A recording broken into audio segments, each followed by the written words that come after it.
નમસ્કાર, આપ જોઈ રહ્યા છો જેકેએસની ગુજરાતી વાત કરીએ તો સુરેન્દ્રનગર જિલ્લામાં બપોર સુધીમાં 33.39% મતદાન નોંધાયું હતું। સમગ્ર વાત કરવામાં આવે તો સુરેન્દ્રનગર જિલ્લામાં લોકસભા સામાન્ય ચૂંટણી 2024 અંતર્ગત મતદાનનો શાંતિપૂર્ણ વાતાવરણમાં પ્રારંભ થયો હતો। બપોર સુધીમાં જિલ્લામાં 33.39% મતદાન નોંધાયું છે। સૌથી વધુ મતદાન દસાડા વિધાનસભા મત વિસ્તારમાં 37.2% અને સૌથી ઓછું મતદાન ધધુકા વિધાનસભા મત વિસ્તાર વિભાગમાં 31% નોંધાયું હતું। અન્ય વિધાનસભા મત વિસ્તારમાં જોઈએ તો વિરમગામ વિધાનસભા મત વિસ્તારમાં 35.42% અને લીંબડી વિધાનસભા મત વિસ્તારમાં 31.86% અને વઢવાણ વિધાનસભા મત વિસ્તારમાં 33.64% અને ચોટીલા વિધાનસભા મત વિસ્તારમાં 32.85% અને ધાંગધ્રા વિધાનસભા મત વિસ્તારમાં 32.7% મતદાનની ટકાવારી નોંધાઈ છે। ત્યારે સુરેન્દ્રનગર લોકસભાની ચૂંટણીમાં ભાજપના લોકસભાના ઉમેદવાર ચંદુભાઈ સિંહોરા અને ધાંગધ્રા અને ભાજપના ગુજરાતના પૂર્વ કેબિનેટ મંત્રી આઈ.કે. જાડેજાએ થાળી વગાડી પગપાળા પરિવાર અને કાર્યકર્તાઓ સાથે મતદાન કર્યું હતું। તેમજ સુરેન્દ્રનગર લોકસભાના ઉમેદવાર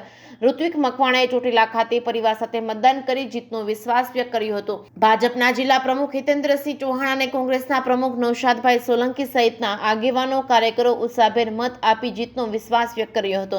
મતદારોને ચૂંટણી પ્રક્રિયામાં શક્ય તેટલી તમામ સુવિધાઓ મળી રહે તે હેતુસર મતદાનના દિવસે મતદાન મથક પર દિવ્યાંગ અને વરિષ્ઠ મતદારોને વ્હીલચેર વાહન તેમજ સ્વયંસેવકની વગેરેની સુવિધાઓ પૂરી પાડવા બદલ જિલ્લા વહીવટી તંત્રનો મતદારોએ આભાર માન્યો હતો। જેકેએસની ગુજરાતી સાથે મહેશ ઉતેરિયા, સુરેન્દ્રનગર।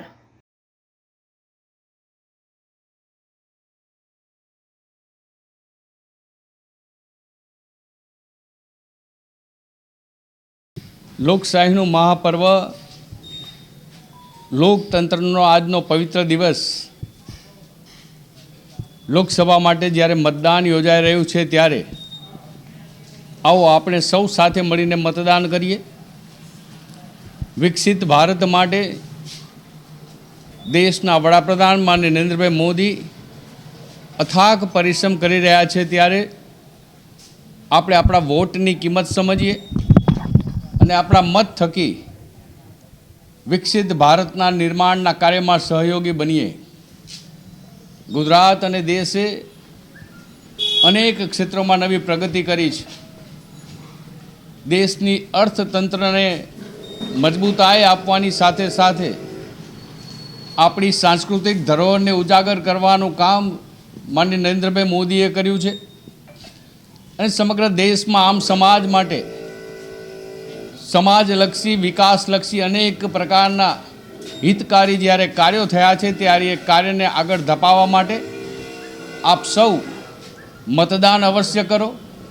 ભારતીય જનતા પાર્ટીની તરફેણમાં મતદાન કરો અને પ્રત્યેક બૂથમાં ભારતીય જનતા પાર્ટીને વિજય બનાવો એવી આપ સૌને હું નમ્ર અપીલ કરું છું। આજે લોકશાહીના પર્વનો પરમ પવિત્ર દિવસ 7મી તારીખ અને આજે દેશના ત્રીજી વખત વડાપ્રધાન બનાવવાના દિવસે લોકશાહીને મજબૂત બનાવવાનો આજે મતદાનનો દિવસ એટલે લોકોની અંદર જે જબરજસ્ત જુવાળ વર્તાઈ રહ્યો છે, જુવાળ દેખાઈ રહ્યો છે કે લોકોમાં લોકશાહીને મજબૂત બનાવવા માટેનો જે ઉત્સાહ છે એ જબરજસ્ત છે અને લોકો તમામ લોકો મોદી સાહેબને વડાપ્રધાન બનાવવા ઝંખી રહ્યા છે। આજે ભારતની અંદર લોકશાહીનું જ્યારે પર્વ ઉજવવામાં આવી રહ્યું છે ત્યારે 7 તારીખે જ્યારે હિન્દુસ્તાનભરની અંદર જ્યારે મતદાનનો આજે તમે માહોલ જોઈ રહ્યા છો કે કટિબંધ લાઈન બંધ એની અંદર ખાસ કરીને આજે નરેન્દ્રભાઈને ત્રીજી વાર વડાપ્રધાન બનાવવા જઈ રહ્યા છે ત્યારે તમામ મતદારો ભાઈઓને વિનંતી છે હાથ જોડીને કે આવો આપનો કિંમતી પવિત્ર મત આપી અને ભારતીય જનતા પાર્ટીને વિજય કરાવી। આજ આપ પત્રકાર મિત્રોની હાજરીમાં ડીવી પરખાણીની અંદર 3 બૂથ આવેલા છે। આપ જોયું કે લોકો આજ દેશના યશસ્વી વડાપ્રધાન શ્રી નરેન્દ્રભાઈ મોદી સાહેબને ત્રીજી વખત વડાપ્રધાન બનાવવા માટે મતદારોનો ઉત્સાહ આપને જોયો અને કતારો લાગી છે। તો આજે તમામ મતદારશ્રીઓ નરેન્દ્રભાઈ પ્રત્યે અત્યારમાં 7 વાગ્યાથી મતદાન ચાલુ થઈ ગયું છે। મયુર રાવળ, GTV ન્યૂઝ, હળવદ। કંચનબેન જેઠાલાલ વિરમગામી। ચાંદા તારા અજવાળા આખા દેશમાં રે, નાણાં મળશે પણ આવું ટાણું નહીં મળે રે, મારી બેની આવું ટાણું નહીં મળે રે। મેં મત આપ્યો, તમે પણ બધા બાળકો આપી આવજો મત રાજી ખુશીથી.